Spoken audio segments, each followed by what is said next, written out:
Singapore ಸುಂದರ ದೇಶ. ತನ್ನ ಸೌಂದರ್ಯದ ಮೂಲಕವೇ ಈ ದೇಶ ಎಲ್ಲರನ್ನೂ ತನ್ನತ್ತ ಆಕರ್ಷಿಸುತ್ತಿರುತ್ತದೆ. ಭಾರತದಿಂದಲೂ ಸಾಕಷ್ಟು ಪ್ರವಾಸಿಗರು ಸಿಂಗಾಪುರಕ್ಕೆ ಭೇಟಿ ನೀಡುತ್ತಾರೆ. ಅದೂ ಅಲ್ಲದೆ ಸಿಂಗಾಪುರದಲ್ಲಿ ವಿವಿಧ ಸಂಸ್ಕೃತಿಗಳನ್ನು ನೋಡಬಹುದಾಗಿದೆ. ಚೀನಾ, ಮಲಾಯ್ ಮತ್ತು ಭಾರತೀಯ ಮೂಲದವರು ಇಲ್ಲಿ ಸಾಕಷ್ಟು ಸಂಖ್ಯೆಯಲ್ಲಿ ಇದ್ದಾರೆ. ಹೀಗಾಗಿ ಈ ಎಲ್ಲ ಸಂಸ್ಕೃತಿಗಳನ್ನು ನಾವು ಅಲ್ಲಲ್ಲಿ ನೋಡಬಹುದು. ನೀವು ಮೊದಲ ಬಾರಿಗೆ ಸಿಂಗಾಪುರಕ್ಕೆ ಭೇಟಿ ನೀಡುತ್ತಿದ್ದರೆ ನಿಮಗೆ ಇಲ್ಲಿ ಸಾಕಷ್ಟು ಅದ್ಭುತ ಅನುಭವವಾಗುತ್ತದೆ. ಆಸಕ್ತಿಕರ ವಿಷಯಗಳು ಕಾಣಸಿಗುತ್ತವೆ. ಅಂತಹ ವೈಶಿಷ್ಟ್ಯಪೂರ್ಣ ತಾಣಗಳ ಬಗ್ಗೆ ಇಲ್ಲಿದೆ ಮಾಹಿತಿ. China town. ಹೆಸರೇ ಹೇಳುವಂತೆ ಚೀನೀ ಸಂಸ್ಕೃತಿಯನ್ನು ಕಾಣಸಿಗುವಂತಹ ಪ್ರದೇಶವಿದು. ಸಿಂಗಾಪುರದ ಐತಿಹಾಸಿಕ ಜಿಲ್ಲೆಗಳಲ್ಲಿ ಇದು ದೊಡ್ಡದಾದ ಜಿಲ್ಲೆ ಕೂಡ ಹೌದು. ಜತೆಗೆ ಇದು ಅತ್ಯಂತ ಸಾಂಪ್ರದಾಯಿಕ ಪ್ರದೇಶ ಕೂಡ ಹೌದು. ಚೀನಾದ ಸಂಸ್ಕೃತಿಯನ್ನು ಇಲ್ಲಿ ಕಣ್ತುಂಬಿಕೊಳ್ಳಬಹುದು. ಇಲ್ಲಿ ಒಂದು ಕ್ಷಣ ಚೀನಾದಲ್ಲೇ ಇದ್ದೇವೆಯೋ ಏನೋ ಎಂಬಂತೆ ಭಾಸವಾದರೂ ಅಚ್ಚರಿಯೇನೂ ಇಲ್ಲ.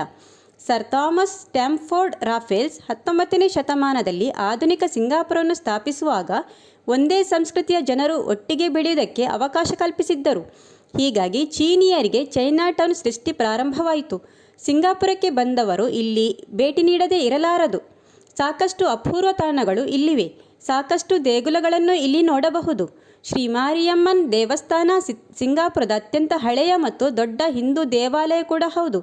ಚೈನಾ ಟೌನ್ ಆಧುನಿಕತೆ ಭರಾಟೆಯಲ್ಲಿ ಓಡುತ್ತಿದ್ದರೂ ಇಲ್ಲಿನ ಐತಿಹಾಸಿಕ ಮತ್ತು ಸಾಂಸ್ಕೃತಿಕ ಮಹತ್ವವನ್ನು ಹಾಗೆಯೇ ಉಳಿಸಿಕೊಳ್ಳುವಲ್ಲಿಯೂ ಯಶಸ್ವಿಯಾಗಿದೆ. ಕಂಪಾಂಗ್ ಗ್ಲಾಮ್. ಇದು ಮುಸ್ಲಿಂ ಸಮುದಾಯದವರು ಮತ್ತು ಅರಬ್ನ ಜನರು ಇರುವಂತಹ ಪ್ರದೇಶ. ಇಲ್ಲಿ ನೀವು ಮಲಾಯ್ ಜನರ ಶ್ರೀಮಂತ ಸಾಂಸ್ಕೃತಿಕ ಪರಂಪರೆಯನ್ನು ಕಾಣಬಹುದು.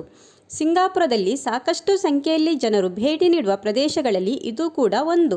ಇಲ್ಲಿನ ಚಿಕ್ಕ ಚಿಕ್ಕ ಕೆಫೆಗಳು, ಸಾಕಷ್ಟು ಅಂಗಡಿಗಳು, ವರ್ಣರಂಜಿತ ಬೀದಿಗಳು ಸದಾ ಪ್ರವಾಸಿಗರಿಂದ ತುಂಬಿರುತ್ತದೆ.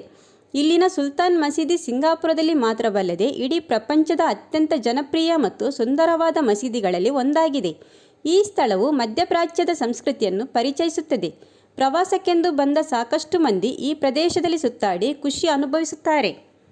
Little India. ಈ ಹೆಸರಿನಲ್ಲೇ ಇದೆ ಇದು ಅಪ್ಪಟ್ಟ ಭಾರತೀಯ ಸಂಸ್ಕೃತಿ ಕಾಣಸಿಗುವ ತಾಣ ಎಂಬುದು. ಸಿಂಗಾಪುರದ ಚುಲಿಯ ಕಂಪಾಂಗ್ ಪ್ರದೇಶವು ಭಾರತೀಯ ಛಾಯೆಯನ್ನು ನೀಡುವಂತಹ ಜಿಲ್ಲೆ. ಇದು ಲಿಟಲ್ ಇಂಡಿಯಾ ಎಂದೇ ಖ್ಯಾತಿ. ಇಲ್ಲಿ ಭಾರತದಲ್ಲೇ ಇದ್ದೇವೆಯೋ ಏನೋ ಎಂಬಂತಹ ಅನುಭವವೂ ಆಗುತ್ತದೆ. ಬಾಲಿವುಡ್ ಚಲನಚಿತ್ರಗಳು ಮತ್ತು ಸಂಗೀತದಿಂದ ಹಿಡಿದು ಹೂವುಗಳು ಮತ್ತು ಮಸಾಲೆಗಳವರೆಗೆ ಎಲ್ಲವನ್ನೂ ನೀವು ಈ ಪುಟ್ಟ ಭಾರತದಲ್ಲಿ ನೋಡಬಹುದು. ಇಲ್ಲಿ ನೆಲೆಸಿರುವ ಬಹುಪಾಲು ಜನರು ಭಾರತ ಮೂಲದ ತಮಿಳು ಭಾಷಿಗರು.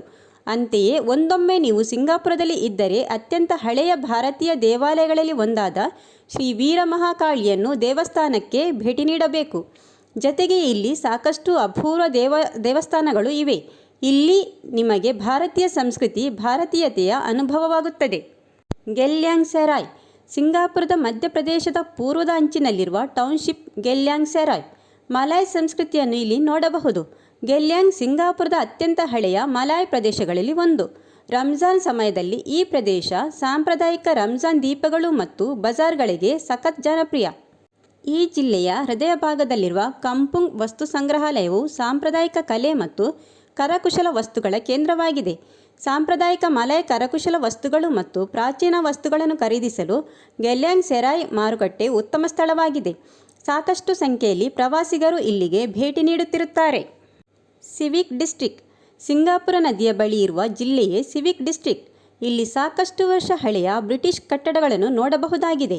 ಇಲ್ಲಿನ ಸುಂದರ ಪರಿಸರ, ಹಳೆಯ ಕಟ್ಟಡಗಳು ಬೆರಗು ಮೂಡಿಸುವಂತಿರುತ್ತದೆ. ಹೀಗಾಗಿ ಈ ಅನುಭವವನ್ನು ಪಡೆಯುವ ಸಲುವಾಗಿಯೇ ಸಾಕಷ್ಟು ಮಂದಿ ಇಲ್ಲಿಗೆ ಆಗಮಿಸುತ್ತಾರೆ.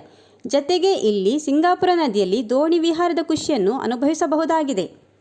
ಇನ್ನು ಐತಿಹಾಸಿಕ ಕಟ್ಟಡಗಳೊಂದಿಗೆ ವಸ್ತು ಸಂಗ್ರಹಾಲಯಗಳಾದ the Arts House, National Gallery Singapore, National Museum of Singapore ಮತ್ತು ಏಷ್ಯನ್ ಸಿವಿಲೈಸೇಷನ್ ಮ್ಯೂಸಿಯಂನಂತಹ ಸಾಕಷ್ಟು ಅಪೂರ್ವ ಕಟ್ಟಡ, ಸ್ಮಾರಕಗಳು ಕೂಡ ಇಲ್ಲಿವೆ.